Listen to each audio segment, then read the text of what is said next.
All right, all right, all right. We are here finishing strong with our Proverbs challenge, right? And so I am coming to you today representing for Proverbs 28. And this one right here is definitely going down as one of my favorites. It pretty much focuses on justice, integrity, wisdom, and once more the consequences of sin and righteousness. And so I'm going to go ahead and jump into each verse and give you a breakdown, some meat to chew on. All right. So verse 1 for Proverbs 28. The wicked flee, though no one pursues, but the righteous are as bold as a lion. Think about this. The wicked live in fear and guilt, always on edge, while the righteous have a confidence and courage from their integrity. Um, that goes, there's nothing more to be said there, right?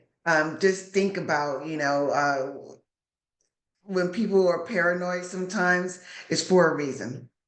Verse 2, when a country is rebellious, it has many rulers, but a ruler with discernment and knowledge maintains order.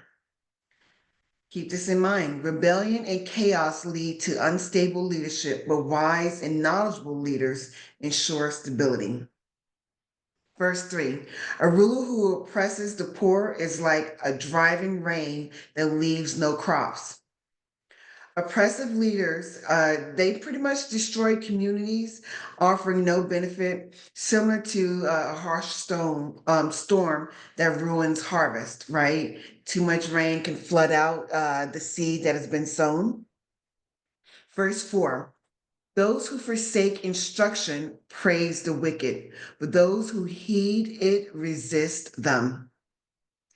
Ignoring wisdom leads to alignment with evil, while following instruction opposes wickedness. Number 5 for the Proverbs 28. Evildoers do not understand what is right, but those who seek the Lord understand it fully. Keep this in mind. Wicked individuals are blind to justice, but those aligned with God gain wisdom and understanding. Verse 6, better the poor whose walk is blameless than the rich whose ways are perverse. Integrity is more valuable than wealth. Let's continue to emphasize moral character over material gain. Period. Right? Verse number 7, a discerning son heeds instruction, but a companion of gluttony disgraces his father. Wise children honor their parents by living responsibly, while reckless behavior brings shame. We're talking about wisdom in action here, right? Verse 8, whoever increases wealth by taking interest or profit from the poor amasses it from another who will be kind to the poor. Remember this, ill-gotten gains do not last. They ultimately benefit those who are just and generous. If anyone turns a deaf ear to my instruction, even their prayers are detestable. In this verse, God is saying disobedience to his wisdom renders one's prayers ineffective and are displeasing to him. Verse 10, whoever leads the upright along an evil path will fall into their own trap, but the blameless will receive a good inheritance. Misleading others into wrongdoing, it really does backfire. So keep in mind that while those who act with integrity, sometimes it's like, you think about the rabbit and the tortoise. In the end, those that do act with integrity are rewarded. Verse number 11, thinking about wisdom and humility, right? The rich are wise in their own eyes. One who is poor and discerning sees how deluded they are. Meaning, wealth can foster arrogance, but the discerning recognize the folly in such self-perception. Verse 12, when the righteous triumph, there is a great elation. But when the wicked rise to power, people go into hiding. Think about this. Righteous leadership brings joy, while wicked rule causes fear and oppression. Um, just yeah, there's been times where I've had to report to someone that is of, wickedness, and I would just cringe at the thought of having to engage with them, right? And so I would do anything and everything to not have to communicate with them, especially like face to face, right? Meeting wise. So it's a real thing. Verse number 13. Whoever conceals their sins does not prosper, but the one who confesses and renounces them finds mercy. Acknowledging and repenting of sins leads to forgiveness and restoration, while hiding in sin results in stagnation. We want to act right and act quickly to get right with God. 14, blessed is the one who always trembles before God, but whoever hardens their heart falls into trouble. Reverence and humility before God brings blessings, but stubbornness leads to downfall. Verse 15, like a roaring lion or a charging bear is a wicked ruler over a helpless people. Oppressive leaders are destructive, comparable to wild beasts preying on the vulnerable. We're talking about justice and leadership here. Verse 16, a tyrannical ruler practices extortion, but one who hates ill gotten gain will enjoy a long reign. Keep this in mind. Tyranny and corruption shortens a leader's tenure, while integrity sustains leadership. Verse 17, anyone tormented by the guilt of murder will seek refuge in the grave. Let no one hold them back. A lot, huh? Keep this in mind. Unresolved guilt consumes a person, leading them to despair or self destruction. Verse 18, the one whose walk is blameless is kept safe, but the one whose ways are perverse will fall into the pit. Integrity protects individuals, while moral corruption leads to ruin. Verse 19, those who work their land will have abundant food, but those who chase fantasies will have their fill of poverty. Hard work leads to provision, while unrealistic pursuits leads to lack. We're talking about wealth, work, and generosity. Keep these in mind. A faithful person will be richly blessed, but one eager to get rich will not go unpunished. Steady faithfulness brings blessings, while greed leads to consequences. Verse 21, to show partiality is not good, yet a person will do wrong for a piece of bread.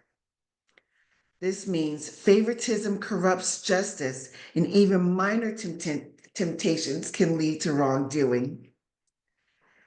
Verse 22, the stingy are eager to get rich and are unaware that poverty awaits them. Greed blinds people to the eventual downfall that it'll bring to their life. Verse 23, whoever rebukes a person will in the end gain favor rather than one who has a flattering tongue. Honest correction, though initially resisted, earns respect over insincere flattery. Verse 24, think about consequences of actions here. Whoever robs their father or mother and says, it's not wrong, is partner to one who destroys. Meaning, disrespecting or exploiting parents is a destructive way of living life, right? It's criminal. That's why the Bible talks about honoring your mother and your father. Verse 25, the greedy stir up conflict, but those who trust in the Lord will prosper. Keep this in mind. Greed leads to strife, while reliance on God results in success and peace.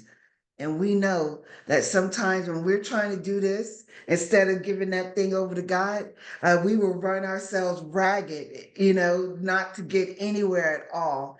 And so we're losing out on the success that could come into place and the peace that we can actually gain by giving that thing on over to God.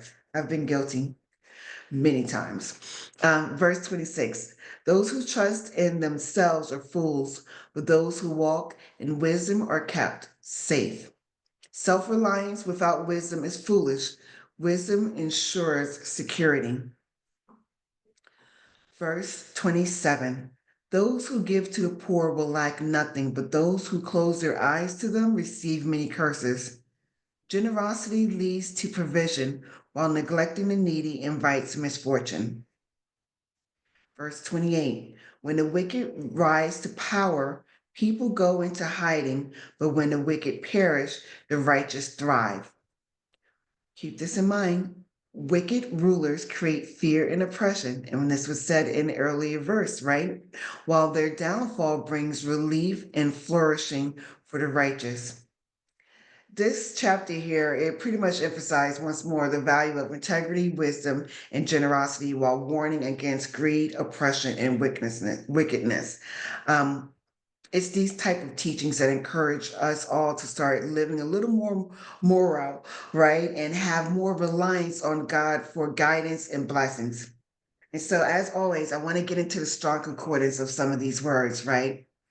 Humility. And so I'm coming to you from the Hebrew translation, which is anava, thinking meekness, gentleness. It pretty much refers to a quality of gentleness, lowliness, or modesty, often linked with dependence on God.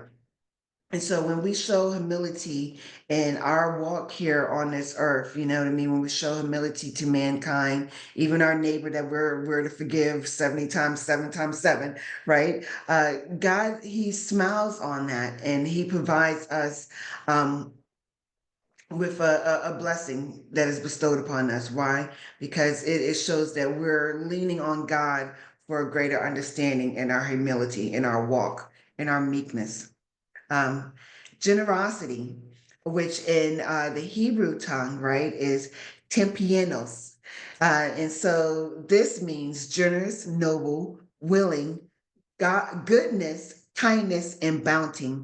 And it pretty much refers to a person who's noble hearted and willing to give freely. And remember, it talked about, giving to the poor or, being a person and leadership and making certain that you're ruling with the right side of the law, right? Which brings me to leadership because I feel like we're all born with leadership capabilities, right? And how we move in those gifts that God provides is truly dependent on our heart posture. And so I looked up leadership, which the Hebrew tongue calls it nagad, Nagid, which means commander, officer, leader, ruler. And it pretty much refers to a leader, of course, right? Often one chosen by God to govern his people. We think of a shepherd, right?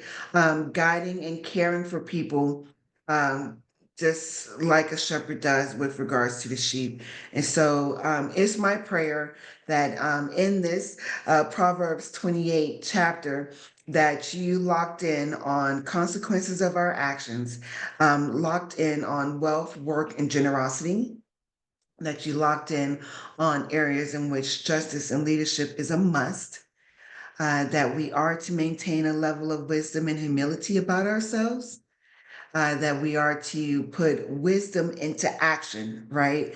We can't sit on it. And then additionally, we want to make certain that we're keeping in mind with regards to wicked ways and righteous ways. Here we are once more, continuing on with the Proverbs 31 challenge from the Wow Ministry. Thanking you all for being a part of it. God bless.